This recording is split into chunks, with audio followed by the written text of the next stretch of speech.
अब हम रासायनिक सूत्र और मोल संकल्पना के बारे में पढ़ेंगे। रासायनिक सूत्र का अर्थ ये है कि जब भी हम किसी यौगिक को सूत्र के रूप में लिखना चाहते हैं तो उसमें कितने यौगिकों का योगदान होता है, इस अनुपात में तत्वों के संयोग करने से उस यौगिक का निर्माण हुआ है, यह भी सूचना हमें रासायनिक सूत्र से पता चलती है। साथ ही किसी भी रासायनिक अभिक्रिया में कणों की संख्या, परमाणुओं की संख्या, आयनों की संख्या को हम किस तरीके से नाप सकते हैं, किस तरह से उसका वैज्ञानिक ढंग से मापन हो सकता है, इसे फिर हम मोल संकल्पना के द्वारा समझेंगे। तो सबसे पहले हम प्रारंभ करते हैं यौगिक से। जैसा कि हमने पिछले अध्याय में पढ़ा है कि यौगिक क्या होते हैं। तो यौगिक वास्तव में दो या दो से अधिक तत्वों के संयोग से बनता है और दो या दो से अधिक तत्व जब संयोग करते हैं तो वे एक निश्चित अनुपात में संयोग करते हैं, तभी यौगिक का निर्माण होता है। अब हम जब देखते हैं कि यौगिक जो बने हैं वो तत्वों के एक निश्चित अनुपात के संयोग से बने, तो उस तत्व का उस यौगिक को बनाने में उस तत्व के कितने परमाणु उपयोग में लाए गए हैं, या हम कह सकते हैं कि जब यौगिक का निर्माण होता है तत्वों से, तो तत्वों के परमाणुओं की एक निश्चित संख्या ही आपस में संयोग करती है। जब हम जल या नमक या शक्कर या कोई भी, जैसे कपड़े धोने का सोडा है या फिर खाने का सोडा है, इस तरह के किसी भी यौगिक के सूत्र को हम देखते हैं, जैसे जल का सूत्र H2O, नमक का सूत्र NaCl, खाने का सोडा NaHCO3, कपड़े धोने का सोडा Na2CO3.10H2O। तो इस तरह से विभिन्न जो यौगिक है, जैसे शक्कर है तो C12H22O11।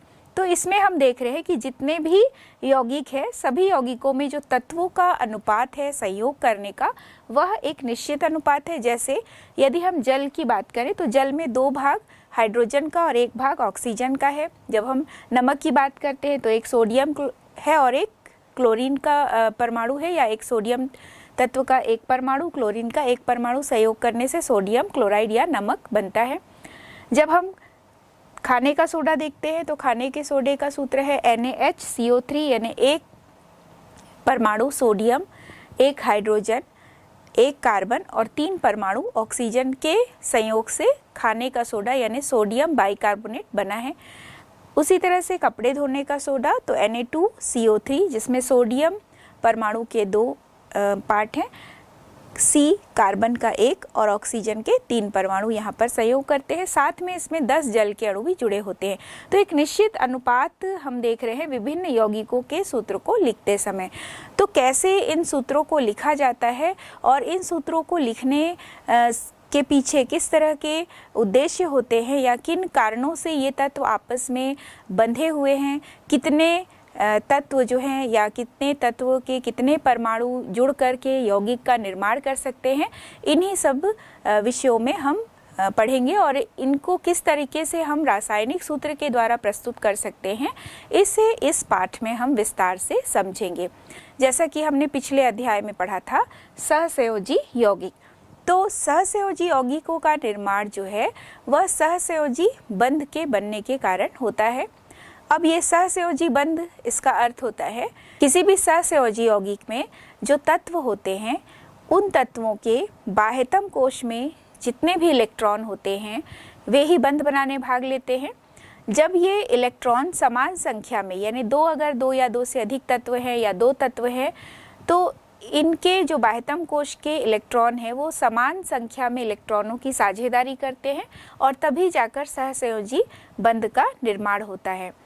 तो यदि हम उदाहरण लें यहाँ पर, जैसे कार्बन डाइऑक्साइड, तो कार्बन का परमाणु क्रमांक 6 होता है और इसके बाह्यतम कोश में जितने इलेक्ट्रॉन हैं उसे हम लुईस डॉट स्ट्रक्चर से दर्शाते हैं।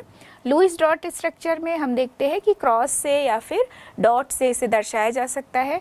तो कार्बन के बाह्यतम कोश में 4 इलेक्ट्रॉन है, 1 2 3 4, और ऑक्सीजन के बाह्यतम कोश में हम देख रहे हैं 6 इलेक्ट्रॉन है, 1 2 3 4 5 6, क्योंकि ऑक्सीजन का परमाणु क्रमांक 8 होता है। जब हम इसे विभाजित करते हैं तो 2 और 6 लिखते हैं। 6 इसके संयोजी कोश या बाह्यतम कोश के इलेक्ट्रॉन हैं। इसे भी हम लुईस डॉट स्ट्रक्चर से दर्शाते हैं। इसके बाद हम देख रहे हैं दूसरी तरफ भी एक और ऑक्सीजन है जिसके बाह्यतम कोश में 6 इलेक्ट्रॉन उपस्थित है।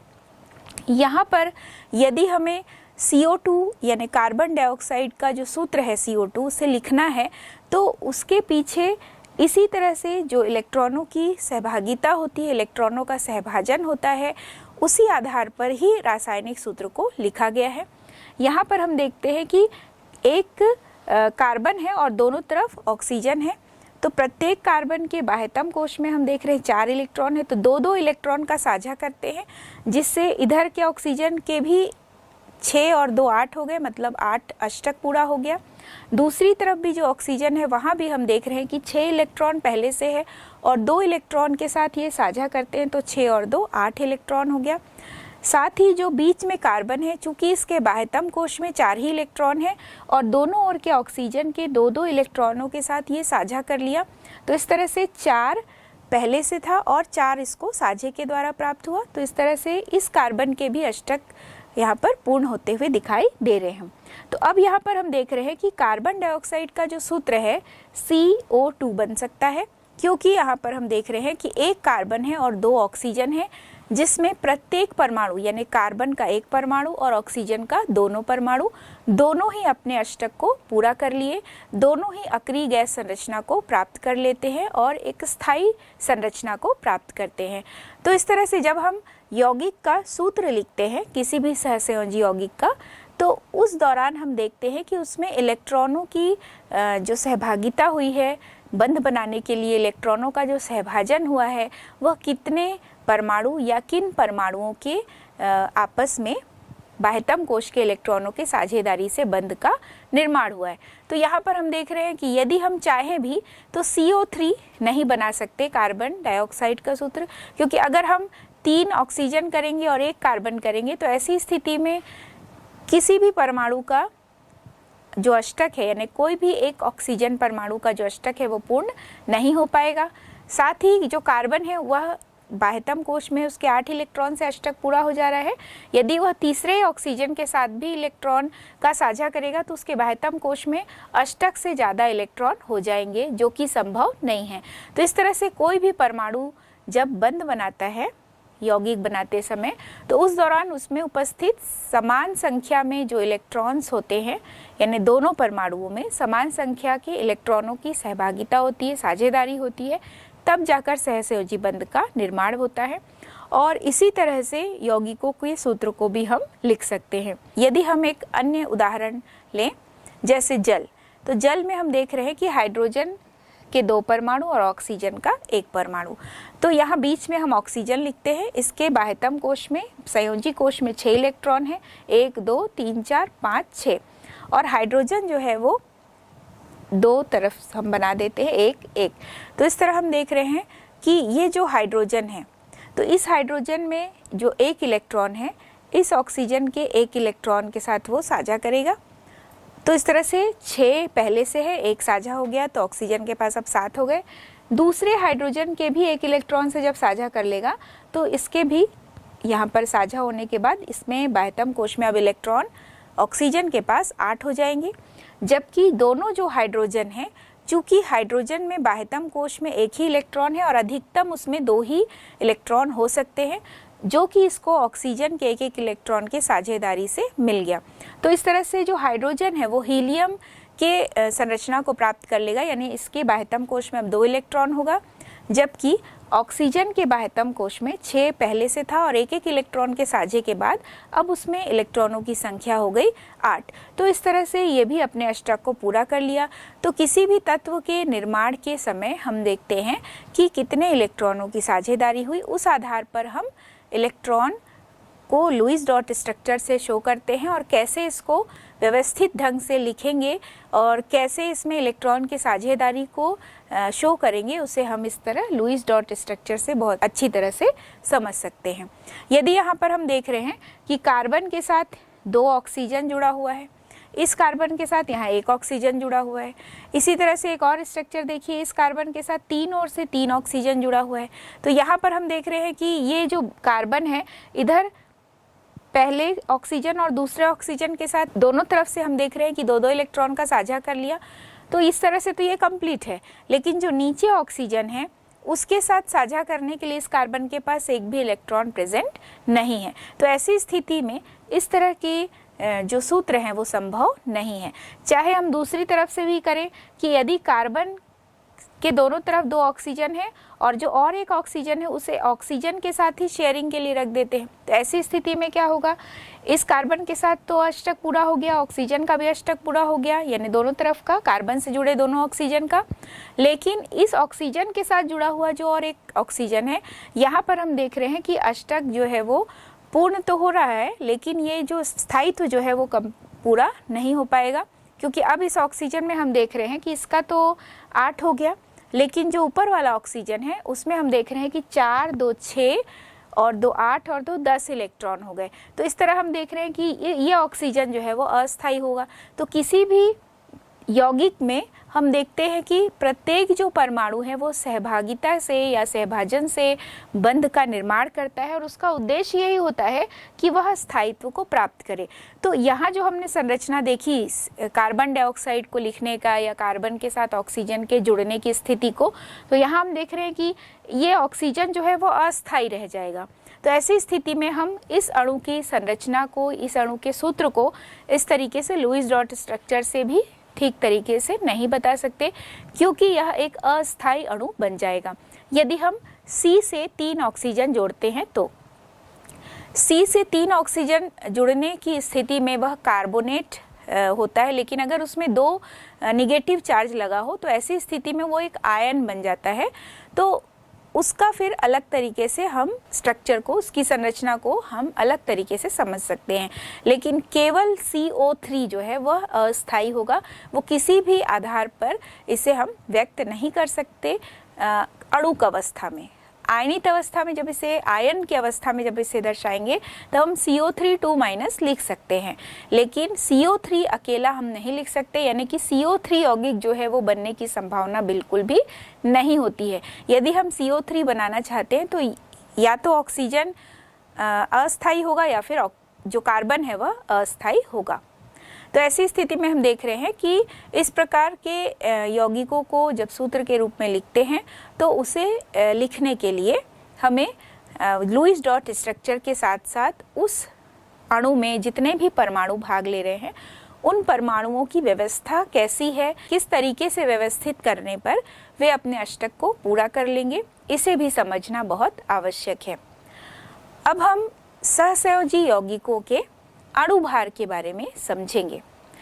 तो हमने परमाणु संरचना जो अध्याय है उसमें विभिन्न तत्वों के लगभग 1 से 20 तक के परमाणु क्रमांक वाले जितने भी तत्व हैं उनके परमाणु क्रमांक को याद किया, यानी उसमें कितने प्रोटॉन हैं, कितने इलेक्ट्रॉन हैं और कितने न्यूट्रॉन हैं, उस आधार पर हमने उनके परमाणु भार को भी सीखा।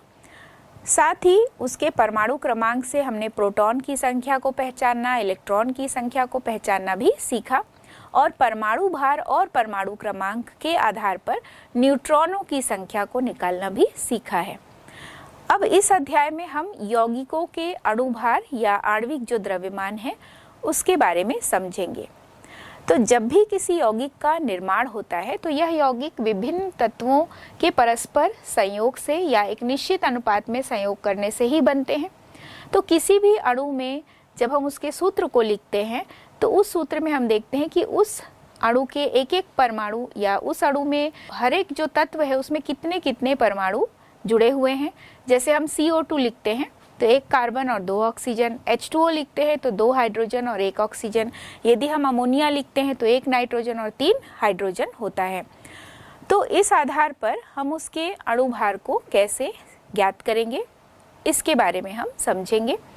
तो अणुभार ज्ञात करने के लिए हम सबसे पहले एक उदाहरण लेते हैं जल का। तो जल का सूत्र हम जानते हैं H2O है। तो हाइड्रोजन का जो परमाणु भार होता है वो 1 है, 1 यूनिट से हम इसे दर्शा रहे हैं।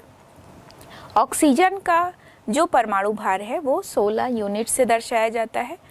अब यहाँ पर हम H2O जब लिखेंगे उसके नीचे हम बराबर चिन्ह लगा के, चूंकि हाइड्रोजन के 2 परमाणु हैं तो 2 × 1 एक इसका परमाणु भार है और 2 इसमें परमाणुओं की संख्या है। तो परमाणु भार गुणा परमाणुओं की संख्या।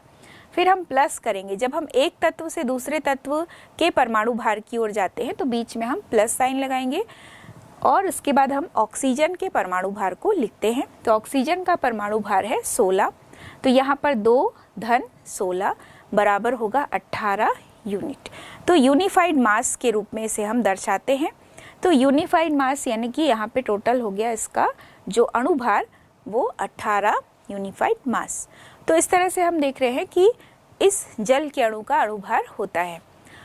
अब हम कुछ अलग अलग अणुओं के अणुभार के बारे में समझेंगे या कैसे अणुभार को ज्ञात करते हैं उसे हम समझेंगे। तो निश्चित रूप से जितने भी यौगिक हैं सभी का अणुभार हम ज्ञात कर सकते हैं, जितने भी सहसंयोजी यौगिक हैं, लेकिन इसके लिए हमें प्रत्येक जो भी तत्व है उनके परमाणु भार का ज्ञान होना चाहिए, क्योंकि परमाणु भार जो है वो निश्चित होता है प्रत्येक तत्व के लिए। तो उसे हम ज्ञात करेंगे, उसे हम समझेंगे पहले, तभी हम उसके अणुभार को ज्ञात कर सकते हैं। इसके बाद हम सल्फर डाइऑक्साइड का ज्ञात करेंगे, SO2। सल्फर का जो परमाणु भार है वो 32 है और ऑक्सीजन का परमाणु भार 16 है। तो SO2 नीचे हम लिखेंगे बराबर का चिन्ह, फिर सल्फर का 32 लिखे परमाणु भार प्लस ऑक्सीजन 2 है तो 2 गुणा 16, तो 2 गुणा 16 यानी 32 और इधर सल्फर का भी 32, तो 32 धन 32 बराबर हो गया 64। तो ये 64 यूनिफाइड मास जो है सल्फर डाइऑक्साइड का अणुभार हो गया। इसी प्रकार हम अलग अलग अणुओं के लिए भी अणुभार ज्ञात कर सकते हैं, नाइट्रोजन का, हाइड्रोजन का, ऑक्सीजन का। तो जब हम नाइट्रोजन का ज्ञात करेंगे तो एक नाइट्रोजन जो अणु है उसे हम N2 के रूप में लिखते हैं और नाइट्रोजन का परमाणु भार जो है वो 14 है। तो यहाँ बराबर चिन्ह लगा के 2 गुणा 14 बराबर होता है 28। यदि हम O2 का ज्ञात करेंगे तो ऑक्सीजन का जो परमाणु भार है वो है 16, 16 गुणा 2 बराबर होगा 32। अगर हम हाइड्रोजन का ज्ञात करेंगे तो हाइड्रोजन का जो परमाणु भार होता है एक हाइड्रोजन का वो 1 है, तो 1 गुणा 2 बराबर हो जाएगा 2 यूनिफाइड मास। तो इस तरह से किसी भी यौगिक का, किसी भी अणु का यानी यौगिक के अणु का, किसी भी द्विपरमाणु अणु का हम अणुभार आसानी से ज्ञात कर सकते हैं यदि हमें उसके जो अवयवी तत्व हैं उनके परमाणु भार का ज्ञान हो। अब हम आयनिक यौगिकों के लिए जो सूत्र होता है उसे हम कैसे दर्शाते हैं और उसके द्रव्यमान को हम क्या कहते हैं इस पे विचार करेंगे। तो जो आयनिक यौगिक होते हैं उसे हमने पढ़ा है कि उनमें आयनिक बंध पाया जाता है। आयनिक बंध जो है वो इलेक्ट्रॉन के स्थानांतरण से ही बनता है। एक परमाणु इलेक्ट्रॉन त्याग देता है और धनायन बनाता है, दूसरा परमाणु इलेक्ट्रॉन ग्रहण करता है और ऋणायन बनाता है। इस तरह से आयनिक यौगिकों का आयनिक बंध का निर्माण होता है और इस तरह से आयनिक यौगिकों का निर्माण होता है। तो यहाँ पर हम देखेंगे सोडियम क्लोराइड Na+ और Cl- के आपसी जो आकर्षण बल है, प्रबल आकर्षण बल के कारण इस तरह से आयनिक यौगिक का निर्माण हुआ। तो यहाँ पर हम देख रहे हैं कि NaCl जो है ये आयनाइज स्थिति में है, Na+ और Cl- के रूप में है। तो यहाँ पर हम इस आयनिक यौगिक यानी इस अणु का जो अणुभार है इसे हम अलग जो टर्म है उससे दर्शाते हैं। इसे हम अणुभार नहीं कह के सूत्र इकाई द्रव्यमान कहते हैं, यानी Na+ Cl- जो है जब इसका जो आणविक द्रव्यमान है वो ज्ञात किया जाएगा तो उसे हम सूत्र इकाई द्रव्यमान कहते हैं। तो जो NaCl होता है यह इसका सबसे सरलतम सूत्र ही है जिसे हम मूलानुपाती सूत्र कहते हैं। तो किसी भी यौगिक का जो सबसे सरलतम सूत्र होता है वही उसका मूलानुपाती सूत्र कहलाता है। मूलानुपाती सूत्र जो है उसके आधार पर हम उस आयनिक यौगिक के अणुभार को ज्ञात कर सकते हैं। जैसे NaCl में सोडियम का जो परमाणु भार है वो है 23 और क्लोरीन का जो परमाणु भार है 35.5। तो जब हम NaCl लिखेंगे तो बराबर नीचे लिखेंगे और 23 धन 35.5 करेंगे। दोनों को जोड़ने पर जो मान आता है 58.5 यूनिफाइड मास। तो इस तरह से ये जो सूत्र के आधार पर हमने अणुभार की गणना की, इसे हम कहते हैं सूत्र इकाई द्रव्यमान। अब हम कुछ अन्य जो आयनिक यौगिक हैं इनके सूत्र इकाई द्रव्यमान को हम कैसे ज्ञात कर सकते हैं इसे हम समझेंगे। तो सबसे पहले हम लेते हैं सोडियम ऑक्साइड। तो यहाँ पर सोडियम ऑक्साइड जो है Na2O एक आयनिक यौगिक है। यहाँ पर हम देख रहे हैं कि सोडियम के 2 परमाणु हैं और ऑक्सीजन का 1 परमाणु। तो सोडियम का जो परमाणु भार होता है वह 23 होता है। 23 गुणा 2 करेंगे, प्लस ऑक्सीजन का जो परमाणु भार है वह 16 है, तो प्लस 16 करते हैं। तो सोडियम के 2 परमाणु हैं, 2 गुणा 23 करने पर मान आता है 46। 46 और 16 दोनों को जोड़ने पर जो मान आता है वह है 62। तो यहाँ पर जो 62 है वह Na2O का सूत्र इकाई द्रव्यमान होता है। यहाँ अगर हम इस प्रश्न को दूसरे तरीके से भी लिख सकते हैं, दूसरे तरीके से भी इन प्रश्नों को पूछा जा सकता है। जैसे यदि ऐसा पूछा जाए कि कार्बन का जो परमाणु भार है वह 12 यूनिफाइड मास है, तो कार्बन डाइऑक्साइड का अणुभार क्या होगा। तो जब कार्बन का दिया हुआ है तो निश्चित रूप से हमें ऑक्सीजन का याद होना चाहिए। यदि पूछा जाता है कि नाइट्रोजन का जो परमाणु भार है वह 14 यूनिफाइड मास है, अमोनिया का जो अणुभार है वो कैसे ज्ञात कर सकते हैं, कैसे हम इसे लिखेंगे, तो उसके लिए हमें हाइड्रोजन का जो परमाणु भार है वो पता होना चाहिए। साथ ही प्रत्येक यौगिक का सूत्र भी हमें आना चाहिए, तभी हम अणुभार को ज्ञात कर सकते हैं। तो जैसा कि पहला जो प्रश्न था कि यदि कार्बन का परमाणु भार दिया है 12, तो कैसे हम कार्बन डाइऑक्साइड का जो अणुभार है वो ज्ञात करेंगे। तो कार्बन का परमाणु भार है 12, तो यहाँ हम लिखेंगे बराबर का चिन्ह लगाते हुए 12, धन करेंगे ऑक्सीजन का जो परमाणु भार है वह 16 गुणा 2, तो 16 दूनी 32, 32 और 12 हो जाएगा, यहाँ दोनों को जोड़ने पर 44 यूनिफाइड मास। तो इस तरह से जो कार्बन डाइऑक्साइड है इसका अणुभार हम ज्ञात कर सकते हैं। अगली स्थिति में हमने देखा कि यदि नाइट्रोजन का परमाणु भार दिया है और नाइट्रोजन के परमाणु भार को देकर अमोनिया का अणुभार पूछा गया है, तो अमोनिया का जो सूत्र है वह है NH3।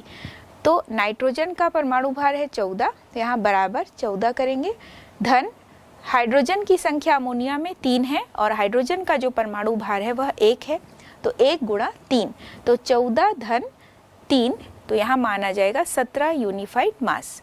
तो यहाँ हमने देखा कि कैसे किसी एक तत्व का परमाणु भार दिया हुआ है और उस तत्व से बनने वाले जो यौगिक है उनका हम अणुभार कैसे ज्ञात कर सकते हैं, इसे हमने समझा। कुछ अन्य जो आयनिक यौगिक है जैसे कि कैल्शियम क्लोराइड, इसके अणुभार को हम कैसे लिखा सकते हैं। चूँकि कैल्शियम क्लोराइड भी एक आयनिक यौगिक है, तो इसे हम सूत्र इकाई द्रव्यमान के रूप में इसको प्रदर्शित करेंगे। तो कैल्शियम का जो परमाणु भार है वह 40 है, धन क्लोरीन का जो परमाणु भार है वह 35.5 होता है, तो 35.5 गुणा 2 करेंगे, तो 35.5 गुणा 2 करने पर जो मान आता है वह है 71, तो 40 धन 71 बराबर 111 यूनिफाइड मास जो है ये कैल्शियम क्लोराइड के लिए मान होता है। कैल्शियम क्लोराइड का जो सूत्र इकाई द्रव्यमान है वह 111 यूनिफाइड मास निकलता है। अगला हम देखेंगे कैल्शियम ऑक्साइड। कैल्शियम ऑक्साइड भी एक आयनिक यौगिक है, क्योंकि कैल्शियम ऑक्साइड में भी जब हम देख रहे हैं कि कैल्शियम के 2 इलेक्ट्रॉन बाह्यतम कोश से इलेक्ट्रॉन जो है वो ऑक्सीजन की तरफ जाते हैं और ऑक्सीजन इन 2 इलेक्ट्रॉनों को ग्रहण करता है और ऑक्सीजन के ऊपर 2 नेगेटिव चार्ज माइनस चार्ज लगता है और कैल्शियम 2 इलेक्ट्रॉन त्याग देता है तो उस पर 2 प्लस चार्ज लगता है। तो कैल्शियम ऑक्साइड एक आयनिक यौगिक है।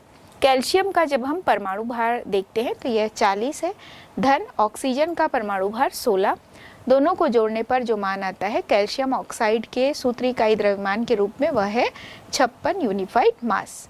तो इस तरह हम देख रहे हैं कि विभिन्न जो भी यौगिक हैं, चाहे वो आयनिक यौगिक है तो उसे सूत्र इकाई द्रव्यमान के रूप में निकाल सकते हैं परमाणुओं के परमाणु भार के आधार पर। साथ ही यदि कोई सहसंयोजी यौगिक है उसमें भी हम जितने भी उस यौगिक को बनाने के लिए जितने भी तत्व हैं उनके परमाणु भारों के आधार पर उस सहसंयोजी यौगिक के अणुभार को भी ज्ञात कर सकते हैं। अब हम एक अन्य विषय पर बात करते हैं। जब आयनिक यौगिक बनता है तो यहाँ हम देखते हैं कि विभिन्न जो आयनिक यौगिक है, जैसे ही उसे जल में घोला जाता है वे आयोनाइज हो जाते हैं, आयनीकृत हो जाते हैं।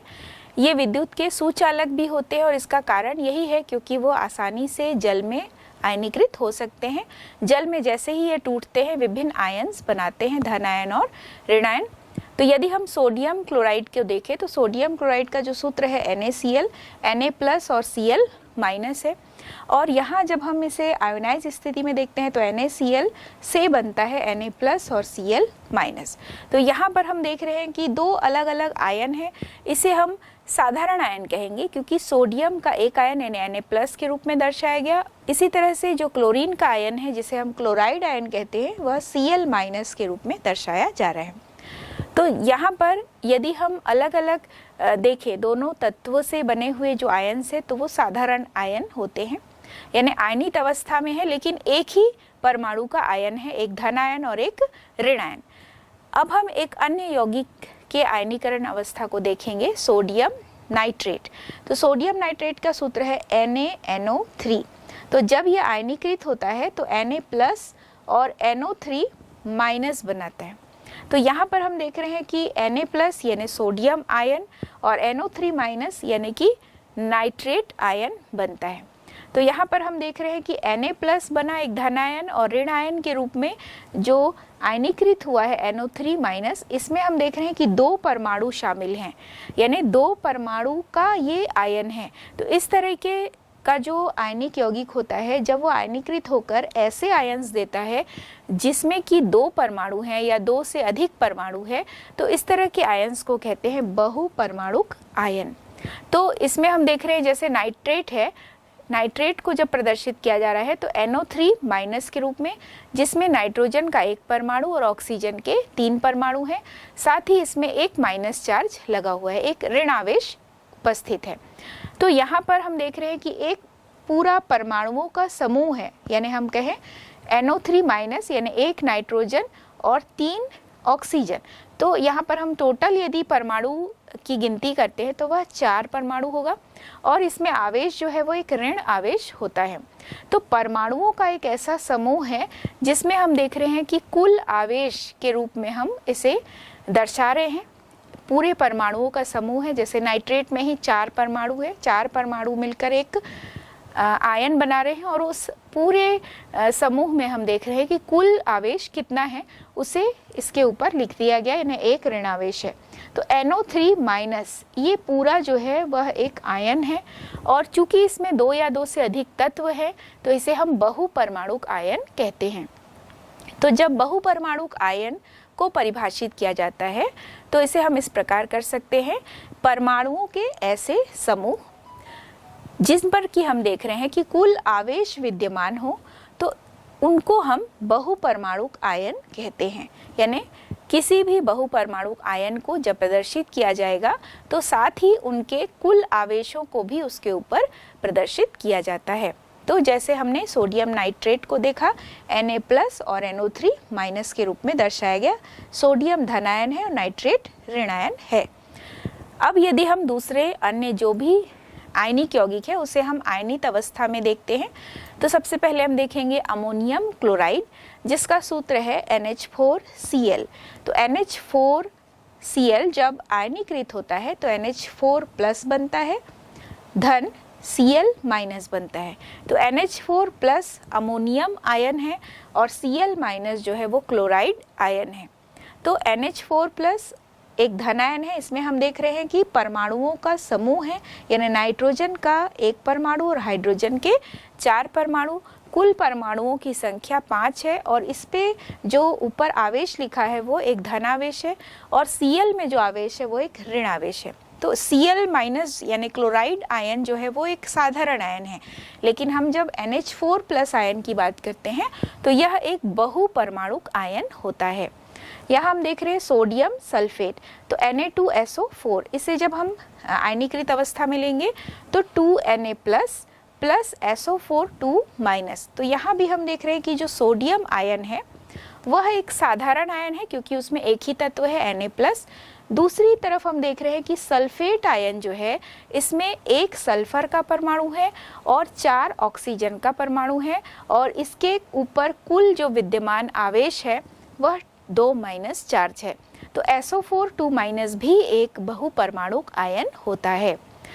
दूसरी ओर हम देखेंगे calcium hydroxide. Calcium hydroxide CaOH whole twice ऐसे लिखा जाता है इसे। जब ये पानी में घोला जाएगा, यहाँ भी यह आयनों में विभक्त होता है। कैल्शियम 2+, चूंकि कैल्शियम 2+ एक धन आयन है और इसमें केवल एक ही तत्व है, तो यह एक सरल आयन या साधारण आयन होता है। जब ये आयनीकृत हुआ तो हाइड्रोक्साइड आयन बनता है OH-। चूंकि OH की संख्या यहाँ पर 2 है, OH होल ट्वाइस लिखा हुआ था इधर, तो यहाँ सामने भी हम लिखेंगे 2OH-। तो यहाँ भी हम देख रहे हैं कि 2 परमाणु के समूह से हाइड्रोक्साइड आयन बना, जिसमें एक परमाणु ऑक्सीजन का और एक परमाणु हाइड्रोजन का है। साथ ही इनके ऊपर विद्यमान जो कुल आवेश है वो है एक ऋण आवेश। तो हाइड्रोक्साइड आयन को जब हम प्रदर्शित करते हैं तो OH- के रूप में दर्शाते हैं। यह भी एक बहुपरमाणुक आयन होता है। अगला हम देखेंगे सोडियम कार्बोनेट, तो Na2CO3। Na2CO3 को जब जल में घोला जाता है तो यह भी 2 आयनों में विभक्त होगा, एक धन आयन और एक ऋण आयन। इसमें हम देख रहे हैं कि 2Na+ बना, चूंकि Na एक ही है, एक ही तत्व है, उसके ऊपर जो आवेश है एक धन आवेश है, प्लस CO3 2- यानी कि कार्बोनेट आयन। तो इसमें एक कार्बन और 3 ऑक्सीजन यानी कि 4 परमाणुओं के समूह से एक बहुपरमाणुक आयन बना और CO3 के ऊपर जो कुल आवेश है वह 2- चार्ज है। तो यहाँ पर भी हम देख रहे हैं कि यह बहुपरमाणुक आयन बना है। तो बहुपरमाणुक आयन जो बनता है, यहाँ पर हम देखते हैं कि 2 या 2 से अधिक तत्व शामिल होते हैं इन आयनों में। उन तत्वों के परमाणुओं की कुल संख्या से यह पूरा जो आयन है वो बना है और जितने भी तत्व हैं उनके संयोग से जब ये आयन बनता है उसके कुल आवेश को उसके ऊपर दर्शाया जाता है। तो यहाँ पर हम देख रहे हैं कि जो आवेश है कितनी संख्या उसके ऊपर दर्शाई जा रही है। तो ये हम मान सकते हैं कि ये जो आवेश है, जितने धन आयन या जितनी भी संख्या में ऋण आयन उस पूरे आयन के ऊपर लिखा गया है, वही उस आयन के लिए संयोजकता भी होती है। तो आयनों पर जितने भी आवेश होते हैं, हम ऐसा कह सकते हैं आयनों की संयोजकता क्या होगी। तो आयनों की संयोजकता वह संख्या होगी जो आयनों के ऊपर आवेश के रूप में लिखा गया हो। तो जैसे कि अगर हम CO3 2- लिखते हैं तो कार्बोनेट की संयोजकता -2 होगी। यदि हम Na+ लिखते हैं तो सोडियम की संयोजकता +1 होगी। यदि हम आयोडाइड I- लिखते हैं तो आयोडाइड जो है उसकी संयोजकता -1 होगी। तो इस तरह से हम देख रहे हैं कि कितने आवेश उस आयन पर उपस्थित हैं। तो इन आवेशों की संख्या के आधार पर, आयनों की संयोजकताओं के आधार पर हमें इन आयनों को अलग अलग तरह से विभाजित कर सकते हैं आवेश की संख्या के आधार पर। तो आवेश की संख्या के आधार पर जो आयनों की संयोजकता है उसे हम एक संयोजी वर्ग, द्विसंयोजी वर्ग और बहुसंयोजी वर्ग के रूप में दर्शा सकते हैं। एक संयोजी वर्ग जैसा नाम से स्पष्ट है कि यदि हम धन आयनों की बात करेंगे तो एक संयोजी वर्ग वाले जितने भी आयन होंगे उसमें धन आवेश एक ही होगा। यदि हम द्विसंयोजी वर्ग के आयनों की बात करते हैं तो यदि हम धन आयन या ऋण आयन किसी की भी बात करें उसमें 2 धन आयन होगा या फिर 2 ऋण आयन होगा। जब हम बहुसंयोजी आयनों की बात करते हैं तो या तो उसमें 2 से ज़्यादा धन आयन होंगे या 2 से ज़्यादा ऋण आयन होते हैं। तो अब हम कुछ उदाहरण लेकर इसे पढ़ेंगे। सबसे पहले हम देखते हैं कुछ उदाहरण एक संयोजी आयनों की। एक संयोजी आयनों में यदि हम धन आयन ले तो जैसे Na+, Ag+, NH4+। NH4+ को कहा जाता है अमोनियम आयन, Ag+ यानी सिल्वर आयन, Na+ यानी सोडियम आयन। यदि हम कुछ ऋण आयनों की बात करें जो कि एक संयोजी हैं, जैसे Br-, इसे कहा जाता है ब्रोमाइड। जैसे अगर हम Br लिखते हैं, यदि तत्व के रूप में लिखते हैं तो वह ब्रोमीन होता है, लेकिन Br- लिखते हैं उसमें आइड हो गया, जुड़ जाता है, आइड जुड़ जाता है तो ब्रोमाइड हो गया। अगर हम आयोडीन के ऊपर एक माइनस चार्ज लगा दिए तो ये आयोडाइड बन गया। यदि हम दूसरा एक बहुपरमाणुक आयन जिसमें कि एक ऋण आवेश है जैसे कि बाइकार्बोनेट HCO3 माइनस, एक H एक C 3 O, यानी यह एक बहु परमाणुक आयनों का समूह है और इसके ऊपर एक माइनस चार्ज लगा हुआ है, तो ये बाइकार्बोनेट आयन या फिर इसे हम हाइड्रोजन कार्बोनेट भी कहते हैं।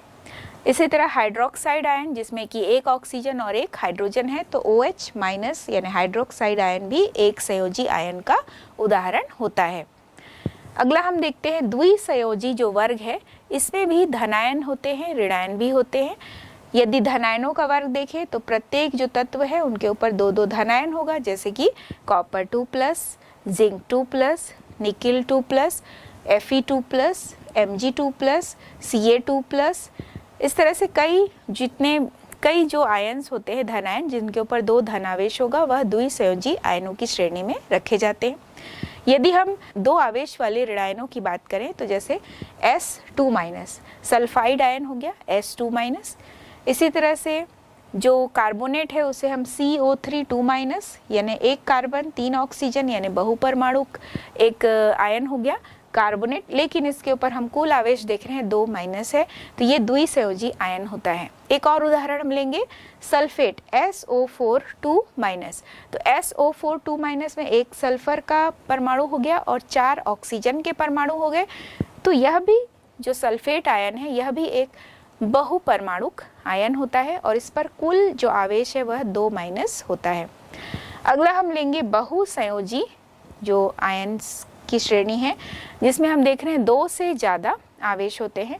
जैसे एल्यूमिनियम, तो एल्यूमिनियम के ऊपर 3+ है, 3+ यानी 3 धनायन है, तो एल्यूमिनियम आयन हो गया।